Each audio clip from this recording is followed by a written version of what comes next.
नमस्कार, बहुत स्वागत है आप सभी दर्शकों का। आप देख रहे हैं आज की खबर, आपके साथ मैं हूं अपर्णा शुक्ला। चलिए अपने इस खास बुलेटिन देवभूमि की शुरुआत करते हैं इस बड़ी खबर के साथ, जहां उत्तराखंड के मुख्यमंत्री पुष्कर सिंह धामी आज देहरादून स्थित सचिवालय के वीर चंद्र सिंह गढ़वाली ऑडिटोरियम में आयोजित उत्तराखंड राज्य वन्य जीव बोर्ड की 23वीं बैठक की अध्यक्षता कर रहे हैं। इसी के साथ वन्य जीव संरक्षण अधिनियम 1972 की धारा 38U के तहत गठित संचालन समिति की पहली बैठक भी आयोजित की जा रही है। बैठक में वन्य जीव संरक्षण, जैव विविधता के संवर्धन और राज्य में वन्य जीव प्रबंधन से जुड़े अहम मुद्दों पर चर्चा की जा रही है।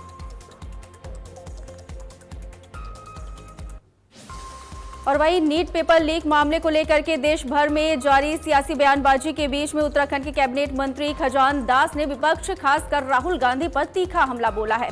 बीजेपी मुख्यालय में पत्रकारों से बातचीत के दौरान उन्होंने कहा कि पेपर लीक की घटनाएं बेहद दुखद है, लेकिन इस मुद्दे पर सड़क की बजाय संसद में चर्चा होनी चाहिए। खजान दास ने आरोप लगाया है कि राहुल गांधी ने सदन में चर्चा से दूरी बना करके प्रदर्शन की राजनीति की है। वहीं भाजपा प्रदेश महामंत्री दीप्ति रावत ने कहा है कि मोदी सरकार गुणवत्तापूर्ण शिक्षा और छात्रों के हितों के लिए प्रतिबद्ध है और लगातार पेपर लीक रोकने के लिए हर जरूरी कदम उठा रही है। उन्होंने विपक्ष से राजनीति छोड़ करके ठोस सुझाव देने की अपील की है।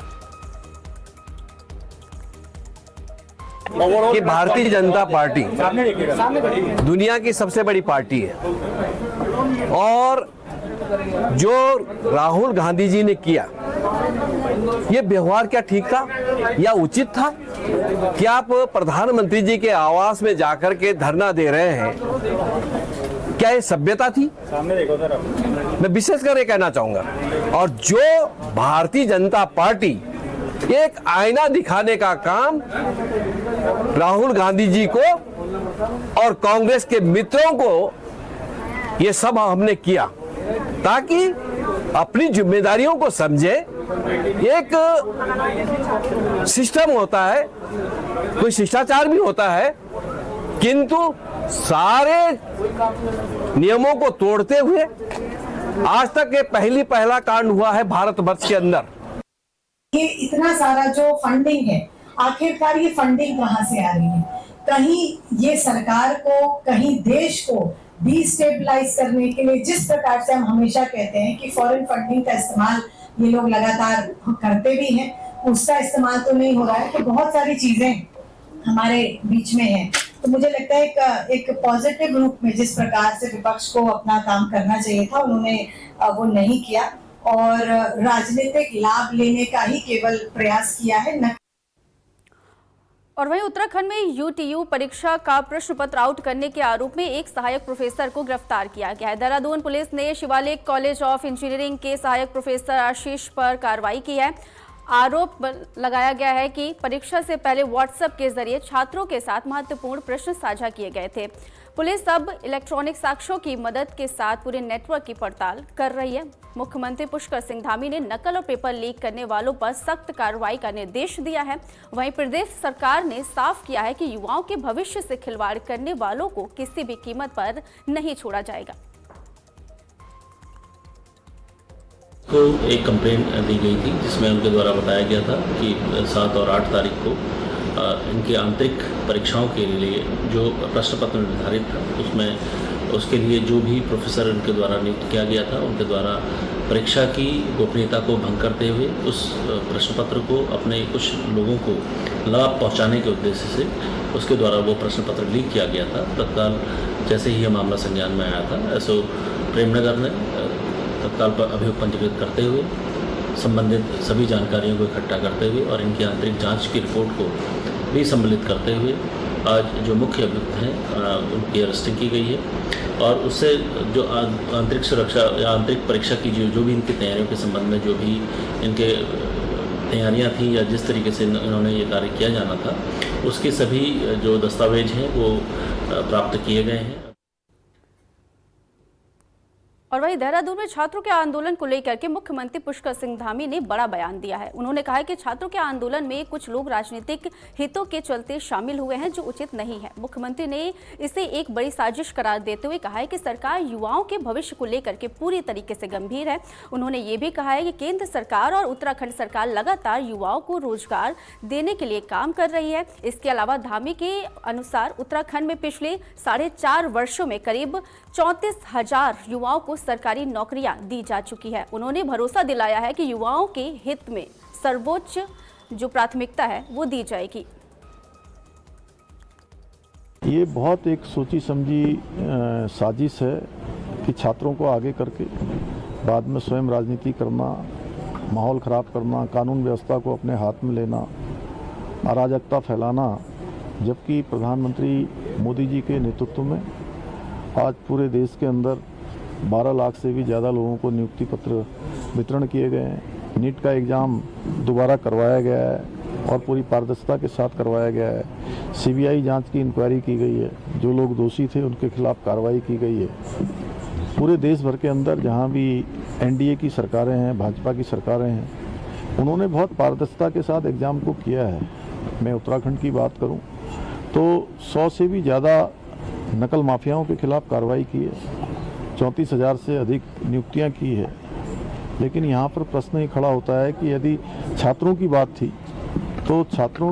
थी तो उसमें बीच में आकर जो है इस प्रकार का अराजक माहौल बनाना, उसका राजनीतिकरण करना, ये विशुद्ध रूप से एक बड़ी सोची समझी साजिश है। जबकि प्रधानमंत्री जी प्रतिबद्ध हैं, उन्होंने कहा है कि छात्रों के लिए फास्ट ट्रैक कोर्ट बनाएंगे, जल्दी से जल्दी उनके हितों के लिए काम करेंगे। प्रधानमंत्री जी के नेतृत्व में पहली बार देश के अंदर स्किल डेवलपमेंट का डिपार्टमेंट बनाया गया, स्टार्टअप को बहुत प्रोत्साहन दिया गया। हर क्षेत्र में नौजवान युवाओं को आगे बढ़ाया है उन्होंने, और उनकी मंशा है कि जो विकसित भारत है, उस विकसित भारत और अमृतकाल, उसके जो सच्चे यात्री हैं वो हमारे सब युवा हैं। तो युवा उस दिशा में आगे जाएंगे। हम युवाओं से संवाद भी करेंगे। युवाओं को चूँकि कहीं ना कहीं मैं समझता हूँ कि सही दिशा देने के लिए सबको काम करना चाहिए, और युवाओं को आगे करके राजनीतिक माहौल बनाकर केवल देश में अस्थिरता पैदा करने का काम जो लोग कर रहे हैं उनको जनता भली भांति देख रही है आज।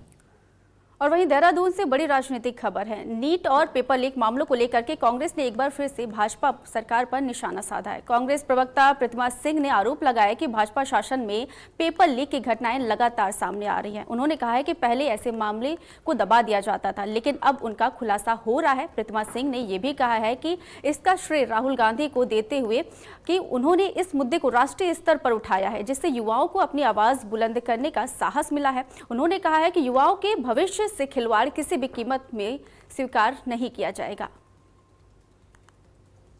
पेपर लीक की जो घटनाएं हैं ये शुरू से होती रही हैं, और क्योंकि अब ये सामने इसलिए आ रही है क्योंकि माननीय राहुल गांधी जी ने पेपर लीक का जो मुद्दा है उसको राष्ट्रीय पटल पर जो है लाने का कार्य किया है। आज जो छात्र हैं अपने भविष्य को अंधकार में पा रहे हैं और पेपर लीक के मुद्दे को जो है खुल करके सामने आके बताने का कार्य कर रहे हैं। ये धामी जी कहते हैं कि हम सख्त नकल विरोधी कानून लेके आए हैं और उसके अंतर्गत बहुत सारे ऐसे प्रावधान है जिससे जो अपराधी है वो कभी अपराध रिपीट नहीं करेगा। अगर इतने ही आपके सख्त कानून थे तो हाकम सिंह को हाई कोर्ट से जमानत कैसे मिल गई? क्योंकि आपने कमजोर पैरवी की। इसकी वजह यह है क्योंकि अगर वो अपनी जुबान खोलता तो कई ऐसे सफेद पोशों के नाम आते जो सरकार के गले की हड्डी बन जाती। और वहीं देहरादून से इस वक्त बड़ी खबर है, जहां प्रधानमंत्री नरेंद्र मोदी के परीक्षा पेपर लीक पर जारी वीडियो संदेश का उत्तराखंड बीजेपी ने स्वागत किया। प्रधानमंत्री ने युवाओं के भविष्य से खिलवाड़ करने वालों के खिलाफ सख्त कार्रवाई का भरोसा देते हुए कहा है कि दोषियों को किसी भी कीमत पर बख्शा नहीं जाएगा। बीजेपी प्रदेश महामंत्री कुंदन परिहार ने कहा है कि प्रधानमंत्री ने छात्रों की चिंताओं को गंभीरता से लिया है और केंद्र सरकार परीक्षा प्रणाली को पारदर्शी और सुरक्षित बनाने के लिए लगातार काम कर रही है।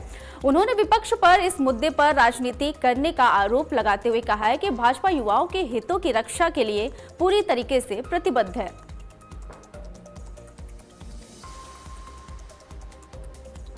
ये माननीय प्रधानमंत्री जी ने कल देशवासियों से अपील भी की है और आज की जो कैबिनेट होने वाली है उसमें भी जो इसके विरुद्ध एक कठोर से कठोर कार्रवाई करने की बात हुई है और आगे इस प्रकार से कोई घटना की पुनरावृत्ति न हो, इस प्रकार से कानून भी बनाए जाने की आवश्यकता है। और चूंकि हम सब लोग जानते हैं कि अभी संसद चल रही है, ये अच्छा होता विपक्ष अपनी बात चर्चा वार्ता वहाँ पर संसद के सत्र में करता, लेकिन विपक्ष को जन सरोकारों से कोई लेना देना नहीं है, उसमें वो राजनीति कर रहा है, इसलिए सड़क पर उतर कर राजनीति कर रहा है। जबकि अभी आवश्यकता उनको ये थी कि सदन चल रहा था, सदन के अंतर्गत बैठ करके चर्चा वार्ता करते, बहस करते और किसी निर्णय पर पहुंचने का प्रयास करते।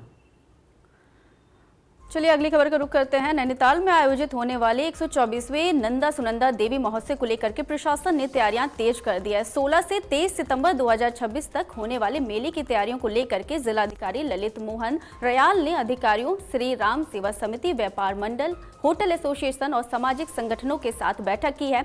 डीएम ने मेले को भव्य, दिव्य और लोक संस्कृति से जुड़े अनुरूप बनाने के लिए निर्देश दिए हैं।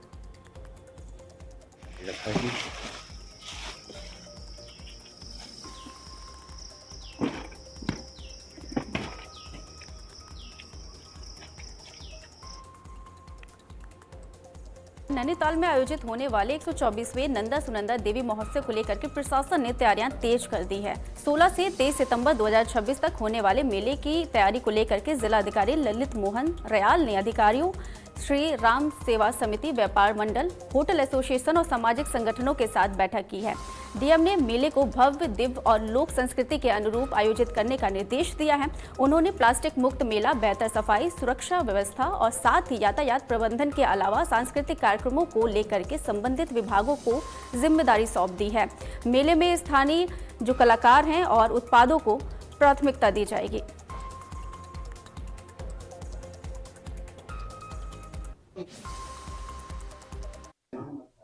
नंदा देवी प्रायः समूचे उत्तराखंड की हिली टेरेन की कुल देवी हैं और यहाँ पर पारंपरिक रूप से उन्हें आराध्य देवी के रूप में पूजा जाता है। तो इन मेलों में जो बहनें हैं, बेटियां हैं, विवाहिताएं हैं, वो सब भी मायके आती हैं और बढ़ चढ़कर जो है अपनी श्रद्धा और विश्वास का प्रदर्शन करने के लिए मायके के थ्रू जो है इनमें शिरकत करती हैं। तो इस मेले को पारंपरिक स्वरूप में ही मनाया जाना है और जो नंदा सुनंदा का जो डोला निकलता है उसको लेकर लॉ एंड ऑर्डर की बातें हैं, जो बेसिक एमिनिटीज की बातें हैं। और वहीं अब खबर देहरादून से है, जहां भाजपा ने आगामी विधानसभा चुनाव को देखते हुए प्रदेश के युवाओं को पार्टी से जोड़ने का काम शुरू कर दिया है। पार्टी की तरफ से हर जनपद में, हर ब्लॉक में युवा संवाद कार्यक्रम आयोजित किया जा रहा है, जिसमें पार्टी के प्रदेश पदाधिकारी, मंत्री, विधायक और मुख्यमंत्री सीधा युवाओं से संवाद कर रहे हैं। युवा संवाद कार्यक्रम को लेकर के पार्टी के प्रदेश प्रवक्ता नवीन ठाकुर ने कहा है कि युवाओं की समस्याओं का समाधान हो सके, उसके लिए सरकार संवेदनशीलता के साथ काम कर रही है।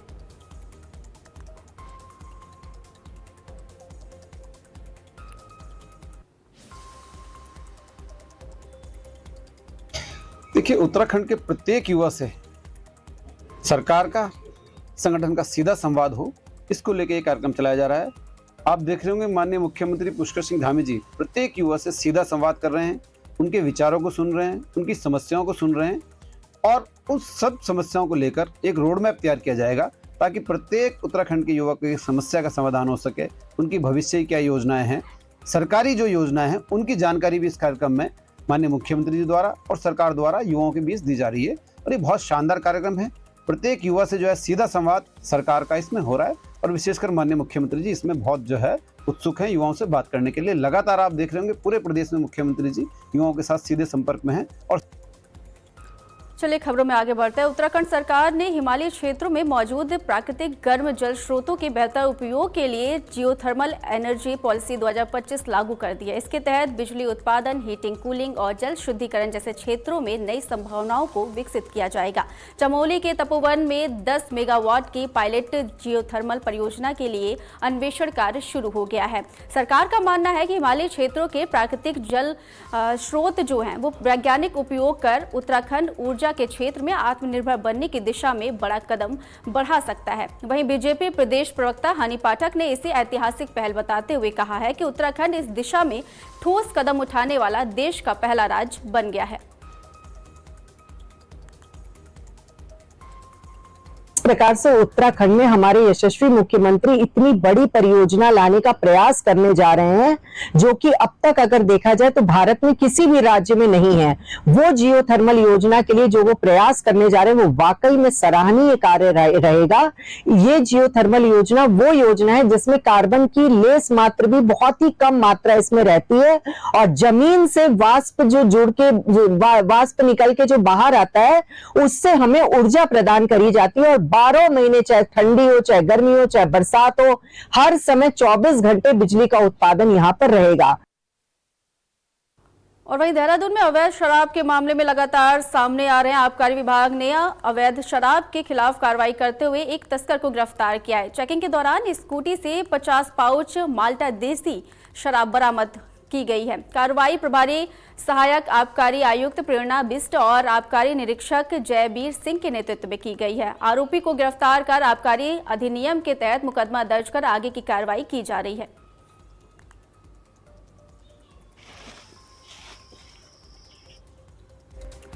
चलिए अगली खबर का रुख करते हैं। नैनीताल के मॉल रोड पर 1 अगस्त से हॉर्न बजाना महंगा पड़ सकता है। जिला प्रशासन ने तल्लीताल से लेकर के मल्लीताल रिक्शा स्टैंड तक पूरे मॉल रोड क्षेत्र को नो हॉर्न जोन घोषित कर दिया है। आदेश का उल्लंघन करने वालों पर जुर्माने समेत नियमानुसार कार्रवाई होगी। उत्तराखंड हाईकोर्ट के आदेश के अनुपालन में जिला प्रशासन ने मॉल रोड पर हॉर्न बजाने पर पूरी तरीके से प्रतिबंध लगाने का फैसला किया है। 24 से 31 जुलाई तक जागरूकता अभियान चलाया जाएगा, जबकि 1 अगस्त से नियम सख्ती के साथ लागू होगा। पूरे मार्ग पर नो हॉर्न साइन बोर्ड और सीसीटीवी कैमरे लगाए जाएंगे। जिलाधिकारी ललित मोहन रयाल ने कहा है कि इस पहल का उद्देश्य ध्वनि प्रदूषण पर रोक लगाना है और इसके अलावा पर्यावरण संरक्षण को बढ़ावा देना है। इसके साथ ही स्थानीय लोगों एवं पर्यटकों को शांत एवं सुखद वातावरण उपलब्ध कराना है। नैनीताल शहर की जो प्रसिद्धि है वो उसकी प्राकृतिक सुंदरता, शांत वातावरण और विख्यात नैनी झील से है। आगामी 1 अगस्त से तल्लीताल से मल्लीताल तक नो हॉकिंग जोन का आदेश जिला प्रशासन ने जारी किया है। तो जो हमारे शहर है उस धरोहर को सुरक्षित रखना हम लोगों की सामूहिक जिम्मेदारी है। और वहीं देहरादून में डेंगू से बचाव को लेकर के नगर निगम और स्वास्थ्य विभाग ने कमर कस ली है। डेंगू की रोकथाम के लिए शहर के सभी 100 वार्डों में फॉगिंग अभियान चलाया जा रहा है। साथ ही मच्छरों के लार्वा को खत्म करने के लिए एंटी लार्वा दवा का छिड़काव किया जा रहा है। बता दें कि नगर निगम उन स्थानों को चिन्हित कर रहा है जहां पानी जमा होने से डेंगू का लार्वा पनप सकता है। वहीं स्वास्थ्य विभाग ने भी तैयारियां तेज कर दी है। आशा कार्यकर्ता और डेंगू वॉलेंटियर जल भराव वाले क्षेत्र को जो है चिन्हित कर रहे हैं और ये पूरी जानकारी जो है वो निगम को दे रहे हैं। सीएमओ देहरादून ने बताया है कि सभी अस्पतालों को मानसून से जुड़ी बीमारियों की जानकारी जो है वो IHIP पोर्टल पर अपडेट करने का निर्देश दिया गया है और इसका उद्देश्य ये है कि समय रहते संक्रमण पर जो चैन है संक्रमण की उसे तोड़ा जा सके।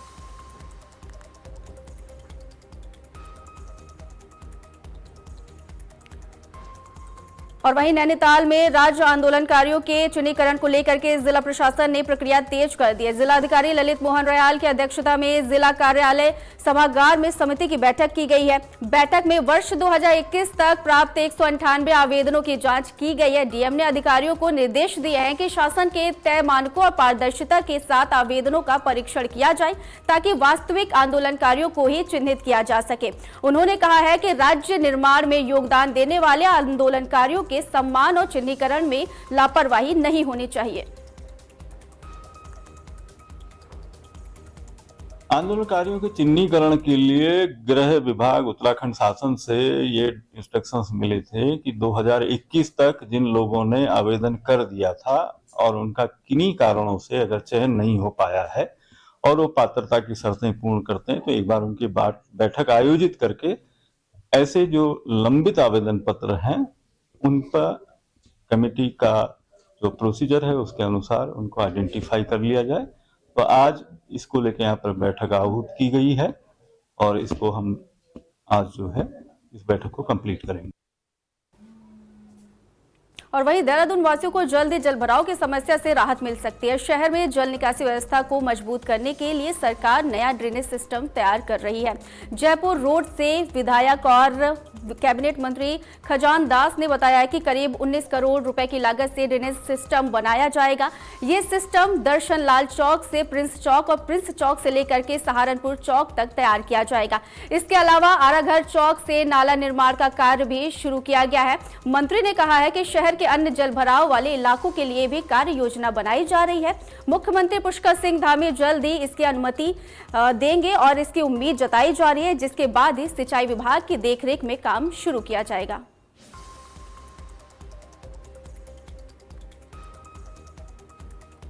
ड्रेनेज का सिस्टम को लेकर के हम लोगों ने चिंता व्यक्त की है और अभी ड्रेनेज सिस्टम को लेकर के सरकार भी चिंतित है। जगह जगह पे उन्होंने नाले भी बनाए हैं, निर्माण भी किए हैं। कुछ ऐसे नाले हैं जिसका निर्माण होना है। जैसा मैं उदाहरण के लिए आपको कहना चाहूँगा कि दर्शन चौराहे से लेकर के प्रिंस चौक और प्रिंस चौक से लेकर के सहारनपुर चौक तक तकरीबन 19 करोड़ रुपए की इसकी लागत है और शायद EFC भी हो गई है और जल्दी ही इसमें स्वीकृति मिलेगी तो काम शुरू भी हो जाएगा। और इसी प्रकार से हम आराघर की तरफ आते हैं तो वहाँ पे भी नाले का निर्माण हो चुका है, जो स्मार्ट सिटी के द्वारा भी हुआ और एक लोक निर्माण विभाग के द्वारा हुआ है। परंतु अभी कई जगह ऐसे हैं, पूरे शहर की मैं अगर बात करता हूँ तो ड्रेनेज को लेकर के हम सबको अभी चिंता भी करनी चाहिए। फिलहाल हमारे इस खास बुलेटिन में सिर्फ इतने ही। आगे भी खबरों का सिलसिला लगातार जारी रहेगा। देखते रहिए आज की खबर। नमस्कार।